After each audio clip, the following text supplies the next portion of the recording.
விசுவாசம் வரணும். அப்பா தான் என் பங்கு, அப்பா எனக்குள்ள இருக்கிறதுனால அவரோடு கூட எல்லாமே எனக்குள்ளதான் இருக்குது, அதை நான் தான் என்ன பண்ணணும், சுதந்திரிக்கணுங்கிற அந்த ஒரு விசுவாச பார்வை இன்றைக்கு பிரகாசம் அடையட்டும். ஆமென், ஹல்லேலூயா. சோ அந்த உடன்படிக்கை பெட்டியை எல்லாரும் சுமக்க முடியாது, லேவி கோத்திரத்தார் மாத்திரமே சுமக்க வேண்டும். அது பழைய ஏற்பாடு. ஆனா புதிய ஏற்பாட்டுல இன்னைக்கு அந்த உடன்படிக்கை பெட்டி யாரு? இயேசு கிறிஸ்து. அவரை சுமக்கிற ஆசாரியர்கள் யாரு? நீங்களும் நானும். ஆமென். அந்த ஒரு மிகப்பெரிய பாக்கியத்தை, சிலாக்கியத்தை தேவன் நமக்கு கொடுத்திருக்கிறார். இந்த உடன்படிக்கை பெட்டியில இந்த 3 பொருளையும் வச்சு எங்கெல்லாம் இஸ்ரவேல் ஜனங்கள் போனாங்களோ அங்க எல்லாம் இந்த உடன்படிக்கை பெட்டி போச்சு.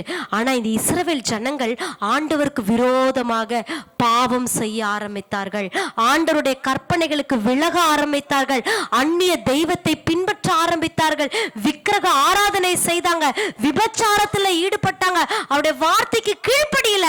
அதனால ஆண்டவர் சொன்னாரு, இனி நான் உங்க நடுவுல இருக்க மாட்டேன். அவ்வளவு நாளா அந்த இஸ்ரவேல் ஜனங்களுடைய நடுவுல இருந்த தேவன் இன்னைக்கு இஸ்ரவேல் ஜனங்களுக்கு புறம்பாக பாளையத்துக்கு வெளியே கொண்டு போய் அவருடைய ஆசரிப்பு கூடாரத்தை வச்சு அவருடைய மகிமையின் பிரசன்னம், இத்தனை நாளா நடுவுல இருந்த பிரசன்னம் எங்க போயிருச்சு? பாளையத்துக்கு வெளியே, அவுட், நம்ம வீட்டுக்கு வெளியே போயிருச்சு. யோசிச்சு பாருங்க, ஒரு பொக்கிஷமா இருக்க வேண்டிய, ஒரு எவ்வளவு பாதுகாக்கப்பட வேண்டிய ஒரு பெட்டகம், ஒரு உடன்படிக்கை பெட்டகம், அது நடுவுல இருந்து, வீட்டுக்கு நடுவுல இருந்து வெளியிலே புறம்பாக்கப்பட்டது. இன்னைக்கு அநேக கிறிஸ்தவர்களுடைய வாழ்க்கையில, குடும்பத்துல இயேசு குடும்பத்தின் தலைவர்னு சொல்லுகிற அநேக கிறிஸ்தவ பிள்ளைகளுடைய வீட்டுல இயேசு நடுவுல இருக்க வேண்டியவர், எல்லாவற்றுக்கும் மேலாக இருக்க வேண்டிய இயேசுவானவர் இன்னைக்கு புறம்பாக்கப்பட்டிருக்கிறார். இந்த நிலைமை இன்னைக்கு நம்ம குடும்பத்துல இருக்க கூடாது. செல்ஃப் செக் பண்ணி பாருங்க. ஏதாவது ஒரு இடத்துல நான் ஆண்டவருக்கு விரோதமா பேசி இருக்கிறேன்னா, பழைய ஏற்பாட்டுல விக்கிரக ஆராதனை, பழைய ஏற்பாட்டுல விபச்சாரம், பழைய ஏற்பாட்டுல கற்பனைகளுக்கு அவங்க ஒபே பண்ணல, கீழ்ப்படியில, இன்னைக்கு ஆண்டவருக்கு எதிர்த்து நான் பேசி இருக்கிறேன்னா, ஆண்டோடைய வார்த்தைக்கு நான் கீழ்ப்படியாம இருக்கிறேன்னா, ஜெபிக்காம இருக்கிறேன்னா, வேதம் வாசிக்காம இருக்கிறேன்னா, கோபப்படுறேன்னா, முறுமுறுக்கிறேன்னா, கர்த்தருக்கு பிரியமில்லாத ஏதாவது ஒரு காரியத்தை நான் செய்யறேன்னா, செல்ஃப் செக் பண்ணி பாருங்க. உங்களை நீங்களே நிதானித்து பாருங்க. ஒருவேளை அந்த காரியங்கள் இருக்கும் என்று சொன்னால், நமக்கு உள்ளே இருக்கிற, அன்னைக்கு பழைய ஏற்பாட்டுல அவங்க வெளியே வச்சாங்க, ஆனா இன்னைக்கு இயேசு கிறிஸ்து நம்ம இருதயத்தை விட்டு வெளியே போடுகிறவர் அல்ல. இன்னைக்கும் உள்ளத்துக்குள்ளேயே துக்கத்தோடு அவர் வாசம் பண்ணி கொண்டிருக்கிறார். சந்தோஷமா இருக்க வேண்டிய ஆண்டவர் நம்முடைய செய்கையினால, நம்முடைய பேச்சினால, நம்முடைய நடவடிக்கையினால அவர் துக்கப்பட்டு கொண்டிருக்கிறார். புறம்பாக்கப்பட்ட அந்த ஆசரிப்பு கூடாரத்துல இருந்த உடன்படிக்கை பெட்டி இன்னும் அக்கிரமம் பெருக பெருக பெருக இன்னைக்கு ஏலியுடைய அந்த பழைய ஏற்பாட்டின் காலத்துல ஏலி அந்த ஒரு பெரிய ஆசாரியர் அவர் இருந்த காலத்துல அந்த உடன்படிக்கை பெட்டி இஸ்ரவேல் ஜனங்களை விட்டே போய்விட்டது. பெலிஸ்தர்கள் வந்து அந்த பெட்டியை பிடித்து கொண்டார்கள். அந்த பெலிஸ்தியர்கள் தேவனுடைய உடன்படிக்கை பெட்டியை பிடிச்சிட்டே போயிட்டாங்க. இன்னைக்கு நிறைய கிறிஸ்தவங்களுடைய வாழ்க்கையில இயேசு இல்லாம மறுதலிக்கப்பட்ட ஒரு வாழ்க்கை, பின்மாற்றத்துல போன ஒரு வாழ்க்கை, அவலட்சணமான ஒரு வாழ்க்கை, கர்த்தரை தேடாம இருக்கிறதுனால இன்னைக்கு எப்படி பழைய ஏற்பாட்டுல அந்த உடன்படிக்கை பெட்டி நடுவுல இருந்த பெட்டி புறம்பாக்கப்பட்டுச்சு, புறம்பாக்கப்பட்ட பெட்டி இப்ப இஸ்ரவேல் ஜனங்களுடைய நடுவுல இருந்து அது எங்க போயிருச்சு? அந்நிய ஜனங்களுடைய கரங்கள்ல போயிருச்சு. யோசிச்சு பாருங்க. இன்னைக்கு ஆண்டவருடைய வார்த்தை, ஆண்டவருடைய பெட்டி சுமக்கிற இன்னைக்கு நீங்களும் நானும், நமக்குள்ள ஆண்டவருடைய வார்த்தை எப்படி இருக்குது? ஆண்டோட வார்த்தைக்கு கீழ்ப்படிந்து இருக்கிறோமா, இல்ல விற்று போட்டு விட்டோமா? அந்நிய ஜனங்களுக்காக, உலகத்துக்காக, வேலைக்காக, எத்தனையோ கிறிஸ்தவங்கள் வேலைக்காக இயேசுவை மறுதலித்து விட்டார்கள். இன்னைக்கு சபைக்குள்ள இந்த சத்திய ஜீவ வார்த்தையை கேட்டிருக்கிற நீங்களும் நானும் ஆண்டவரை ஒரு காலம் மறுதலிக்க கூடாது. எந்த இடத்துலையும் நான் ஒரு கிறிஸ்தவள் என்று சொல்லுவதற்கு நம்ம என்ன பண்ணக்கூடாது? வெட்கப்படக்கூடாது. அவருடைய நாமத்தை உச்சரிப்பதற்கு நாம தயக்கப்படவே கூடாது. ஆண்டவருக்காக எதையாவது செய்யணுங்கிற ஒரு வைராக்கியம், வாஞ்சை நமக்குள்ள இருக்கணும். அந்த பெட்டி பிடிக்கப்பட்டுச்சுன்னு அப்படின்னு அந்த பிரதான ஆசாரியனா இருந்த ஏலி வயசானவர் அவருக்கு கேட்ட உடனே அவர் அதே இடத்துல விழுந்து செத்து போயிட்டாரு. இந்த பெட்டி பிடிக்கப்பட்டுருச்சு, தன்னுடைய மாமனார் இறந்து விட்டார் என்கிற செய்தி அந்த ஏலி தாத்தாக்கு 2 பசங்க ஓப்னி பினகாஸ் அவங்க தான் அந்த பெட்டியை தூக்கிட்டு போனது. அவங்க ஆண்டவருக்கு முன்பதாக உண்மையா இல்ல, ஒழுக்கமா இல்ல, அதனால அவர்களும் அழிக்கப்பட்டார்கள், பெட்டியும் பிடிக்கப்பட்டது.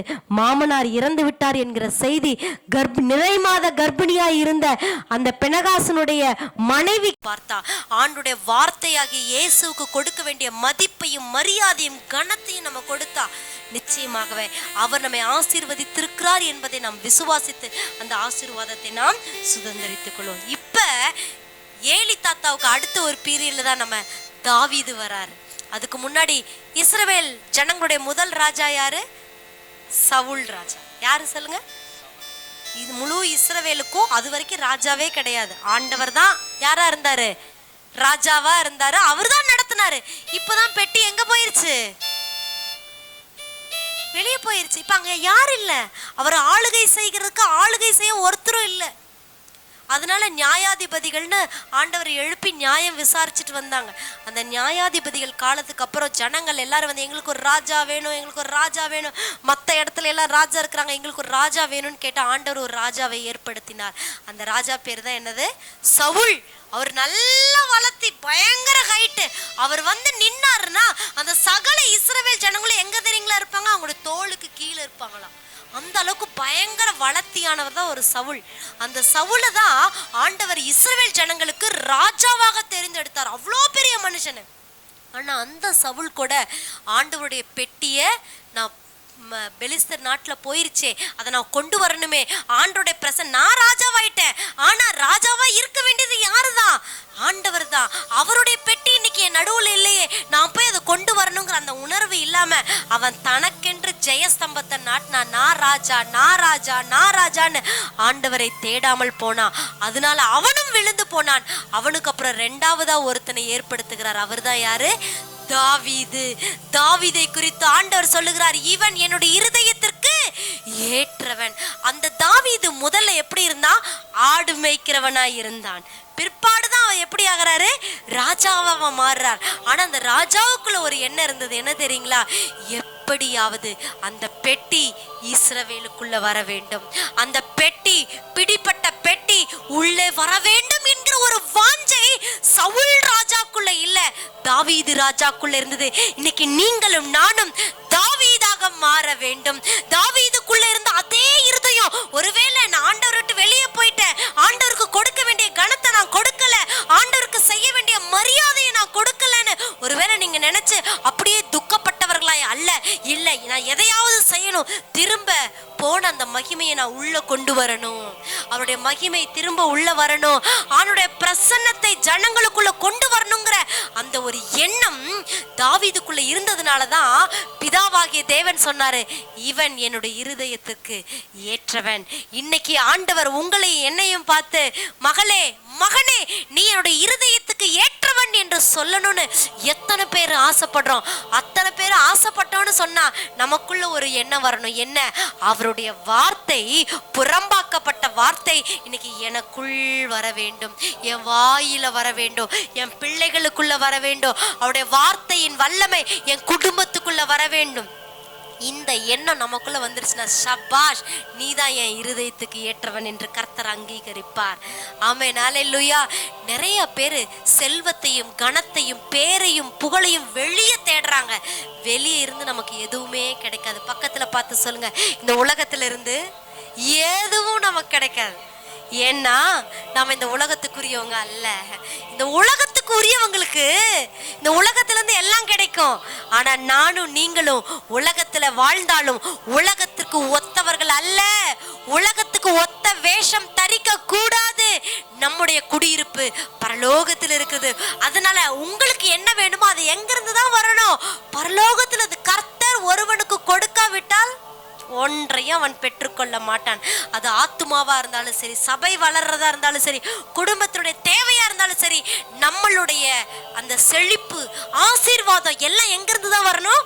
பரலோகத்திலிருந்து வரணும். பிதாவினிடத்திலிருந்து வந்தோம். அந்த பிதா நீ பரலோகத்தை நோக்கி பார்க்காதப்பா, வார்த்தையாகிய கிறிஸ்துவை நோக்கிப்பார். இந்த கிறிஸ்துவை நீ வாயில அறிக்கையிட்டு, இந்த கிறிஸ்துவின் வார்த்தையை நீ விசுவாசித்து, இந்த வார்த்தைக்கு நீ முக்கியத்துவம் கொடுத்தேனா, இந்த உடன்படிக்கை பெட்டியாகிய வார்த்தை என்கிற இந்த மன்னாவை நீ அனுதினமும் உட்கொண்டாய், நீ பலப்படுவாய், நீ விசுவாசத்திலே வல்லவனாவாய். நீ வல்லவனாகும் போது அந்த விசுவாசமே இந்த உலகத்தை ஜெயிக்கிற ஜெயத்தை உனக்கு கொடுத்து உனக்கு தேவையான அத்தனை ஆசீர்வாதங்களையும் கொடுக்கும்.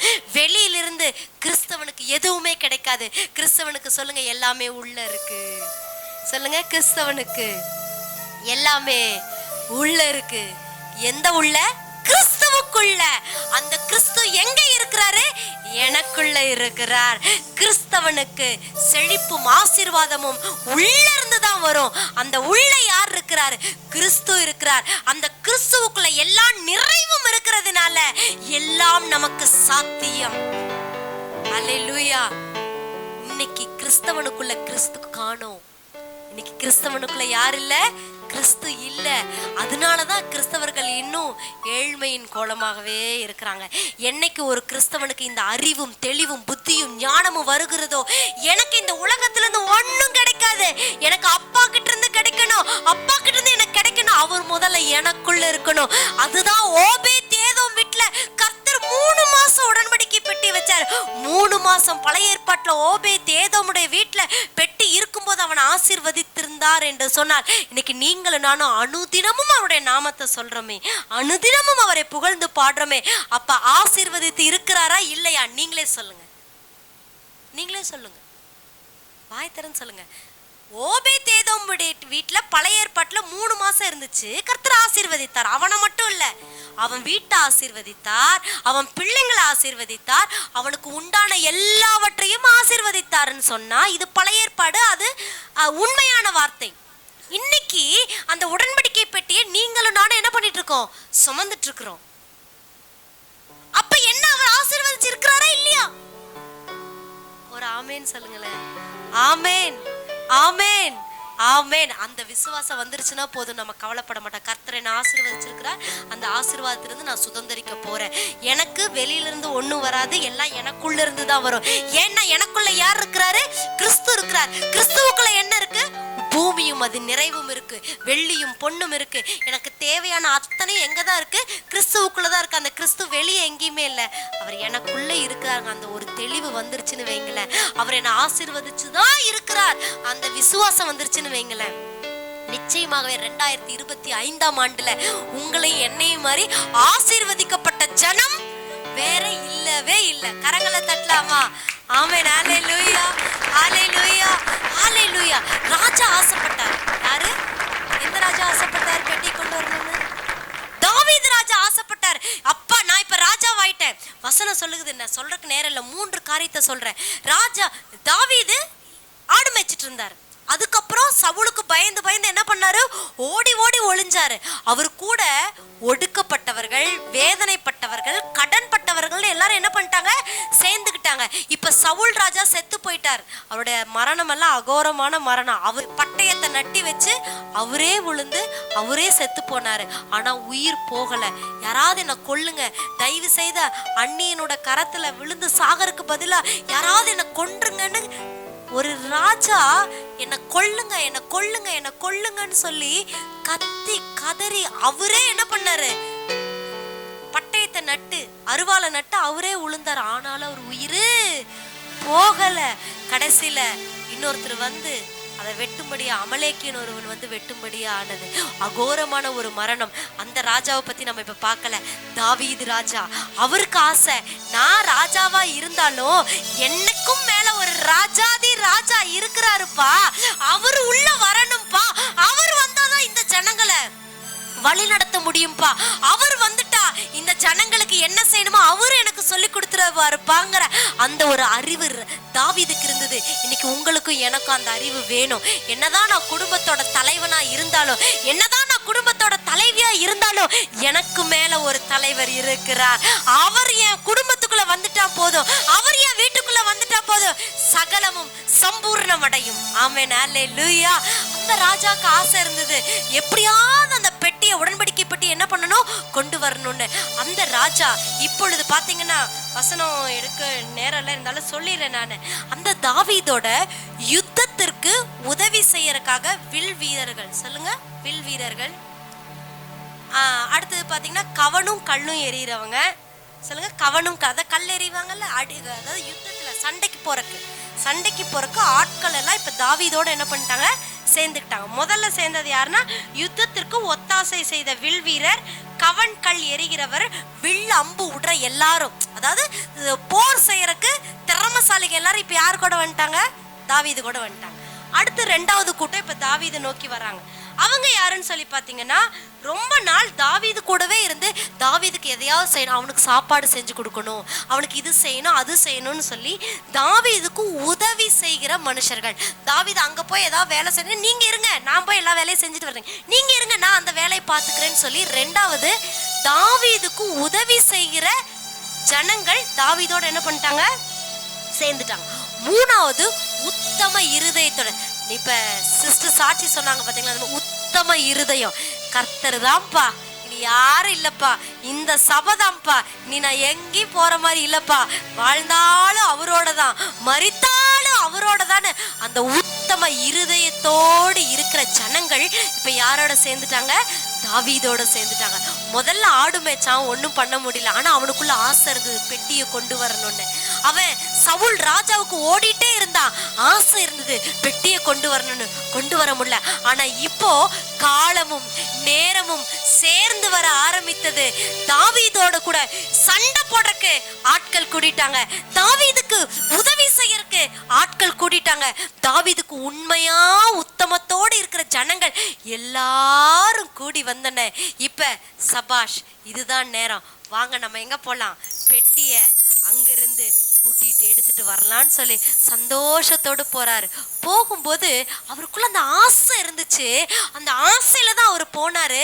அந்த பெட்டி அபினதாப், சொல்லுங்க பேர் சொல்லுங்க, அபினதாப் அப்படிங்கிற ஒரு ஆசாரியோட வீட்டுல அந்த பெட்டி இருந்தது. அவனுக்கு 2 பசங்க, நல்லா கவனிங்க. அபினதாப்ங்கிற ஒரு ஆசாரியன், அவங்க வீட்டுலதான் பெட்டி இருந்தது. கிட்டத்தட்ட ஒரு 20 வருஷத்துக்கு மேல அந்த பெட்டி அங்க இருந்ததுன்னு சொல்றாங்க, 70 வருஷம்னு சொல்றாங்க. ஸோ அங்கதான் இருந்துச்சு. அப்ப தாவீது இங்க இருக்கிறாரு, பெட்டி அங்க இருக்கு. நல்லா கவனிங்க, அந்த அபினதாப்புடைய வீட்டுல பெட்டி இருந்துச்சு. ஆனா அபினதாபையோ அவன் குடும்பத்தையோ ஆசீர்வதிச்ச மாதிரி எந்த ஒரு காரியமும் பைபிள்ல போடப்படல. ஆனா பத்திரமா பெட்டி அங்க இருந்துச்சு. அவருடைய பசங்க 2 பேர், சொல்லுங்க ஊசா அகியா, 2 பேர் அவர் பசங்க, ஆசாரனோட பசங்க. ஆமா ஆமா, அபினதாபோட பசங்க.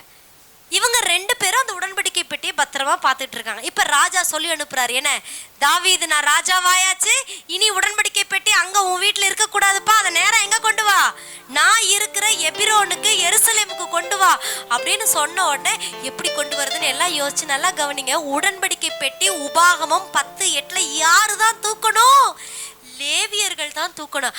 ஆனா இங்க அந்த ஜனங்கள் ஒரு பெரிய தப்பு பண்ணிட்டாங்க. என்ன தெரியுமா பண்ணாங்க, ஒரு மாட்டு வண்டி, என்ன வண்டி, ஒரு வண்டி ஒன்று செஞ்சு அந்த வண்டியில புதிய ரதம், என்னது புதுசா ஒரு ரதம், புதுசா ஒரு வண்டி செஞ்சு, ஏன்னா ஆண்டரோட பெட்டி இல்லை, மரியாதை கொடுக்கணும் இல்லை, அதனால ஒரு வண்டி செஞ்சு அதுல மாடை வச்சு அந்த மாட்டு வண்டியில இப்ப எதை ஏத்தி வச்சிருக்கிறாங்க, உடன்படிக்கை பெட்டி ஏத்தி வச்சு முன்னாடி அகியா போறாரு. யார் போறாரு முன்னாடி, அகியா போறாரு. பின்னாடி ஊசா நடந்து வர்றாரு. முன்னாடி ஏன்னா பாதுகாப்பு, பத்திரமா கொண்டு போகணுங்கிறக்காக ராஜாவோட கட்டளை ஒரு பக்கம், இங்க வேற உடன்படிக்கை பெட்டி, அதனால பத்திரமா கொண்டு போகணும்னு முன்னாடி அகியா போக, பின்னாடி ஊசா வர, அந்த வண்டியில அப்படியே பெட்டி போயிட்டு இருக்கு. திடீர்னு ஒரு இடத்துக்கு வரும்போது கவனிங்க, திடீர்னு அந்த வண்டி தரம் புரளுகிறது. சொல்லுங்க, வண்டி தடம் புரளும் போது அந்த பெட்டி கீழே விழுக போகிற மாதிரி இருக்கும்போது ஊசா கையை நீட்டி அந்த பெட்டியை பிடிச்சி எப்படியாவது அந்த பெட்டி என்ன பண்ணக்கூடாது, கீழே விழக்கூடாது, அதை காப்பாற்றணும்னு பிடிக்கலான்னு போகும்போது கர்த்தர் அவனுடைய துணிவை கண்டு, வசனம் சொல்லுது, ஊசாவுடைய துணிவை கண்டு கர்த்தர் அவனை அடித்தார். அடித்த இடத்துல ஊசா செத்து போயாச்சு. அதுக்கப்புறம் எல்லாருக்கும் என்ன வந்துருச்சு? பயம் வந்துருச்சு. ஆகா, இவ்வளோ நேரம் கர்த்தரோட பெட்டி என் மேல நீங்க நம்ம தான் இயேசு நாமத்தை சுமக்கிறோன்னு சொன்னீங்க, அந்த பெட்டியை போய், அதுவும் ஆசாரியனோட பையன் தானே, இத்தனை வருஷமா அவங்க வீட்டுல தானே இருந்துச்சு, இத்தனை நாளா அவன் தானே பத்திரமா பாத்துக்கிட்டான், அவன் நல்லது தானே செய்ய போனான், பெட்டி கீழே உழுக கூடாதுன்னு பிடிக்க தானே போனான், என்ன தப்பு? அவன் போய் பிடிக்கப்படுறதுல என்னங்க தப்பு? அந்த பெட்டி விழுக கூடாது காப்பாற்றணும்னு நினைச்சா அதுல என்ன தப்பு? கர்த்தர் அடித்தார், உடனே செத்து போயிட்டு. அதை பார்த்தோன்னே எல்லாருக்கும் பயம், அடுத்து என்ன செய்யறதுன்னே தெரியாம பயம் வந்துருச்சு. இங்க வசனம் சொல்லுது, அது என்ன பெட்டி? உடன்படிக்கை பெட்டி. அது யாரோட பெட்டி? கர்த்தரோட பெட்டி. அப்ப கர்த்தருக்கு மகிமை இருக்கா இல்லையா? வல்லமை இருக்கா இல்லையா? முதலாவது அதை யாரு தான் தூக்கிட்டு வந்திருக்கணும்? ஆனா இங்க யார் தூக்கிட்டு வந்தது? வண்டி. இங்க ஒரு தப்பு பண்ணிட்டாங்க, மற்ற ஜனங்களுக்கு அது தெரியாம இருக்கலாம். இது வந்து காப்பி அடிச்சாங்க. பக்கத்துல பார்த்து சொல்லுங்க, காப்பி அடிச்சாங்க. ஏன்னா இதுக்கு முன்னாடி நம்ம உடன்படிக்கை பெட்டி பெலிஸ்தீர் தூக்கிட்டு போயிட்டாங்கல்ல, அவங்க தூக்கிட்டு போனோன்னா அங்க பயங்கர அவங்களுக்கு பிரச்சனை. அவங்க கடவுள் கோயில கொண்டு போய் உடன்படிக்கை பெட்டி, கதை சொல்றேன் ஜோசப்பையா, கதை சொல்றேன் கேளுங்க. பெலிஸ்தீன் நாட்டுல கொண்டு போய் உடன்படிக்கை பெட்டியை கொண்டு போய் ஒரு நாள் ராத்திரி வச்சாங்கப்பா. ராத்திரி முடிச்சு காலையில வந்து கதவை திறந்து பாக்குறாங்க, அவங்களுடைய தெய்வம் தாகோனுங்கிற தெய்வம் தலைகீழ வாசல்ல முகங்குப்புற உளுந்து கிடக்குது. அடுத்த நாள் திரும்ப ஐயோ கடவுளே அப்படின்னு சொல்லிட்டு கடவுளை தூக்கி, அவங்க கடவுளை தாகோனை தூக்கி மேல உட்கார வச்சுட்டாங்க.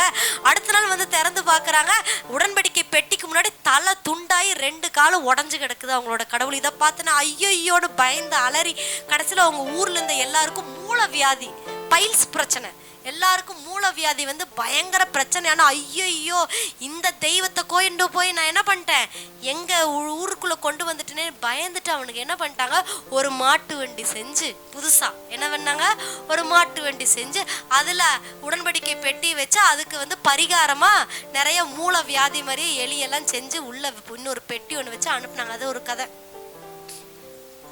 ஒரு சம்பவம். இப்ப மாட்டு வண்டி சம்பவத்தை யார் கண்டுபிடிச்சது? அந்நிய ஜனங்கள். ஆனா உபாகமம் 10:8 ஆண்டவர் வாக்கு கொடுத்திருக்கிறாரு, இந்த பெட்டி மாட்டு வண்டியில வச்சு கொண்டு போக கூடாது. யார் சுமக்கணும்? லேவியர்கள் சுமக்கணும். அதுவும் எங்க சுமக்கணும்? தோல்ல சுமக்கணும். இது கட்டளை.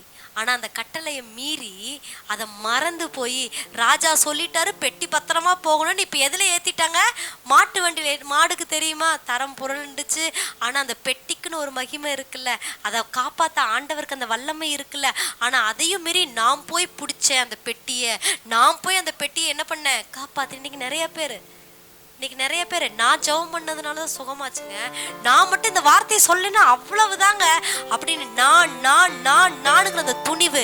தயவு செய்து தேவ ஜனமே, இன்னைக்கு இந்த சபையில உட்கார்ந்துட்டு இருக்கிற யாரும் என்னாலதான் இது நடந்துச்சு, நான் மட்டும் இல்லைன்னா என்ன ஆகும் தெரியுமா, நான் தான் எல்லாமே என்னாலதான் அப்படின்னு நம்ம தயவு செய்து அந்த துணிகரத்துக்குள்ள வந்துடாதீங்க. கர்த்தர் தான் எல்லாமே, கர்த்தரால எல்லாம் கூடும், கர்த்தரால எல்லாம் ஆகும், கர்த்தர் செய்ய வல்லமை உள்ளவருங்கிற அந்த மனசுக்கு நம்ம வந்துட்டோன்னு வைங்களேன், கர்த்தர் பெரிய காரியங்களை செய்வார். ஊசாவை அடிச்சோன்னு ராஜாக்கு பயம் வந்துருச்சு. இத்தனை வசனம் சொல்லுது, அத்தனால ஆசை பெட்டியை கொண்டு வரணும்னு. ஆனா இந்த மகா பெரிய தேவனை இதுவரைக்கும் தாவீது பார்த்ததில்லை. அந்த பெட்டி வரும்போதே ஆசாரி நாங்க ஊசாவை அடிச்சு அவன் செத்துட்டான்னு கேட்ட உடனே முதல்ல அவருக்கு வந்தது பயம். ரெண்டாவது அவர் சொல்றாரு, ஐயோ இவ்வளோ மகத்துவம் உள்ள தேவனை நான் எப்படி என் ஊருக்குள்ள கொண்டு வர்றது? ஏன்னா அவன் ஆசாரியன், அவன் பரிசுத்தத்துல இருந்திருப்பான். பரிசுத்தம் உள்ள அவனே அந்த பெட்டியை வச்சிருக்க முடியல. என் ஊர்ல வந்தா நான் எத்தனை கொலை பண்ணியிருக்கிறேன், எத்தனை தப்பு பண்ணியிருக்கிறேன், எத்தனை செஞ்சுக்கிறேன், இப்ப இந்த பெட்டி உள்ள வந்ததுன்னா என்னென்ன நடக்குவோ, ஐயோ என்னால இதை ஜீரணிக்க முடியாது. அதனால அந்த பெட்டியை கொண்டு போய் நேரா வர்ற வழியிலேயே பக்கத்துல எந்த இடம், ஓபேத் ஏதோமோட வீடு. அவன் யாரு? அவன் ஒரு கித்தியன். அவன் வீட்டுல கொண்டு போய் பத்திரமா சேர்த்துருங்க. தாவீது சொல்றாரு, ஆசை இருந்துச்சு கொண்டு வரணும்னு. வர்ற வழியில ஒருத்தர் செத்து போனோன்னே பயம் வந்துருச்சு, என்ன பண்றதுன்னு தெரியல. இங்க கொண்டு வராதீங்க, கொஞ்ச நாளைக்கு அந்த ஓபேத் ஏதோ வீட்லயே என்ன பண்ணுங்க வச்சிருங்கன்னு வச்சுட்டாரு. இப்ப ராஜாக்கு என்ன பண்றதுன்னு தெரியல. இந்த 3 மாசம் அவனுக்குள்ள ஆசை ஒரு பக்கம், பயம் ஒரு பக்கம், எப்படி அந்த பெட்டகத்தை காப்பாத்துறது. இன்னைக்கு அதே தாவீது ராஜாக்குள்ள இருந்த அது பயம் இன்னைக்கு நமக்குள்ள ஒரு பய பக்தி வரட்டும். அந்த பெட்டகமாகிய உடன்படிக்கை பெட்டியாகிய இயேசுவை எல்லாரும் தரையில போட்டு மிதிக்கலாம், மற்றவங்க எல்லாம் அவமானப்படுத்தலாம், ஏன்னா அவர் யாருன்னு மற்றவங்களுக்கு தெரியாது. ஆனா லேவியனாகிய உங்களுக்கும் எனக்கும் தெரிஞ்சிருக்கணும், நான் ஆராதிக்கிறவர் இன்னார் என்பதை நான் அறிந்திருக்கிறேன் என்கிற அறிவும் தெளிவும் புத்தியும் உங்களுக்கு எனக்கும் வேணும். ஆமென், ஹல்லேலூயா. ஒரு பயம் வரணும். நான் யார மற்ற ஜனங்கள் மாதிரியா ஒரு கடவுளை நம்ம கும்பிடுறோம்? 10ஓட 11ஆவா ஒருத்தரை நம்ம பார்க்கிறோம்? இல்ல, சர்வ சிருஷ்டிக்கும் மேல அவரு, இந்த சர்வ லோகத்தையும் படைத்த அவர். அப்பேற்பட்ட ஒரு பயபக்தி உங்களுக்கு எனக்குள்ளேயும் வருவதாக இந்த நாளில் அந்த இயேசுவை நீங்களும் நானும் சுமக்கிறோங்கிற அந்த ஒரு தெளிவு வரட்டும். அந்த ராஜாவுக்குள்ள பயம் நமக்குள்ள சொல்லுங்க, பயபக்தி. எனக்குள்ள இயேசு இருக்கிறார், அதனால நான் தவறானதை பேசக்கூடாது. எனக்குள்ள இயேசு இருக்கிறார், இந்த ஆலயத்தை நான் என்ன பண்ணக்கூடாது, கெடுக்க கூடாது. எனக்குள்ள இயேசு இருக்கிறாரு, அதனால நான் மற்றவங்களுக்கு நல்லதுதான் செய்யணுமே தவிர எந்த ஒரு தீமையும் என் மனசார கூட நான் நினைச்சிடக்கூடாது. நான் தான் எல்லாமேங்கிற அந்த ஒரு அகங்காரம், கர்வம், ஆணவம் எனக்குள்ள வரவே கூடாது. நான் போறேன், நான் வேலை செய்யறேன், நான் சம்பாதிக்கிறேன், நான் செய்யறேன். எனக்குள்ள ஒருத்தர் இருக்கிறார், அவர் என்னை பலப்படுத்துகிறார்.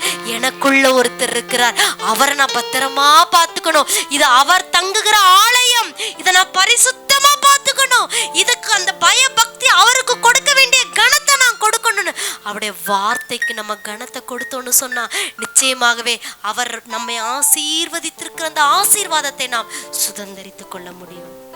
இந்த ஓபேத் ஏதோம், இந்த ஓபேத் ஏதோம்னா வசனம் என்ன தெரியுங்களா, சொல்ல அர்த்தம் என்ன தெரியுங்களா?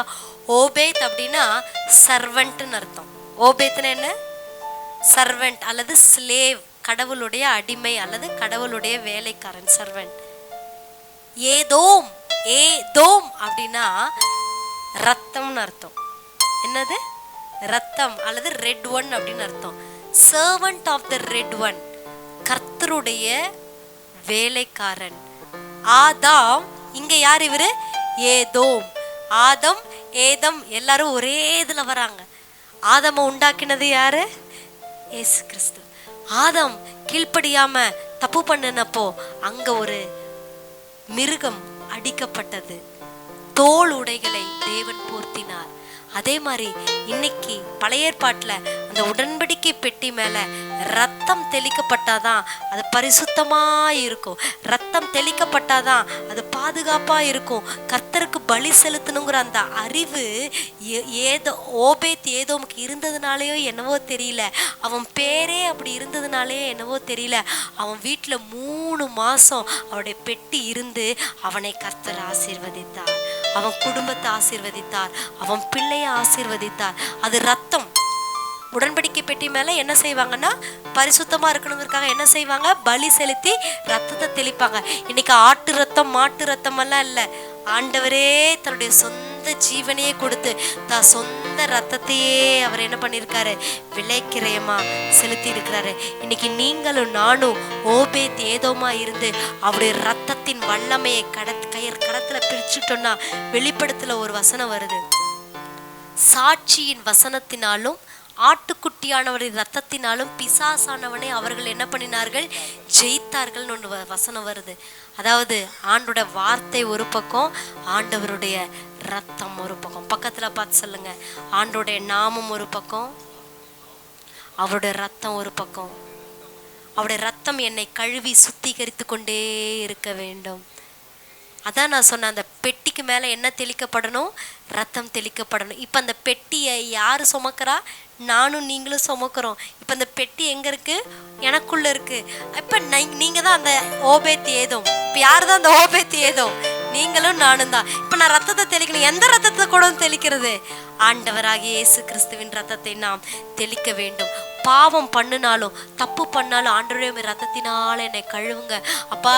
எனக்கு அறிவு இல்லாம நான் செஞ்சிட்டேன்ப்பா, எனக்கு அறிவில்லாம நான் பேசிட்டேன்ப்பா, நான் கைய ஓங்கிட்டேன்ப்பா, நான் வாயில வார்த்தைய பேசிட்டேன்ப்பா, காலை எட்டி உதைச்சிட்டேன்ப்பா, சொல்லுங்க.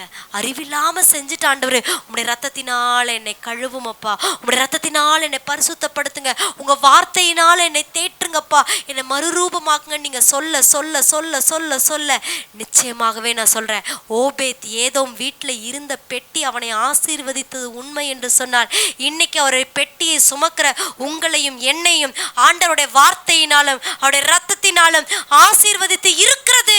அது உண்மை, அது சத்தியம். அந்த ரத்தத்தின் ஆசீர்வாதத்தை, வார்த்தையின் ஆசீர்வாதத்தை நாம் சுதந்தரிக்க முடியும். ஆமென், அல்லேலூயா. அந்த ஓபேத் ஏதோம் வீட்டில் 3 மாசம் இருந்து ஆசீர்வதிச்சாருங்கிற செய்தி இப்ப யாருக்கு வந்துச்சு? யாருக்கு போயிருக்கு சொல்லுங்க? ஏன்னா அவர் தான் என்ன பண்ணிட்டு இருக்கிறாரு? பயந்துட்டு இருக்கிறாரு. எப்படா அந்த பெட்டி கொண்டு வர்றது? கொண்டு வரும்போதே ஆசாரியம் பையனையே செத்து போயிட்டானே. ஆனா இப்போ ஒரு நல்ல செய்தி வருது. ஓபேத் ஏதோம் வீட்டில் ஆண்டோட பெட்டி என்னைக்கு போச்சோ அன்னையிலேருந்து அவன் குடும்பத்துக்கு ஆசீர்வாதங்க. நிறைய செழிப்பு, அவன் வருமானம் பெருகிருச்சு, அவன் வீடு பெருகிருச்சு, ஆடு மாடு.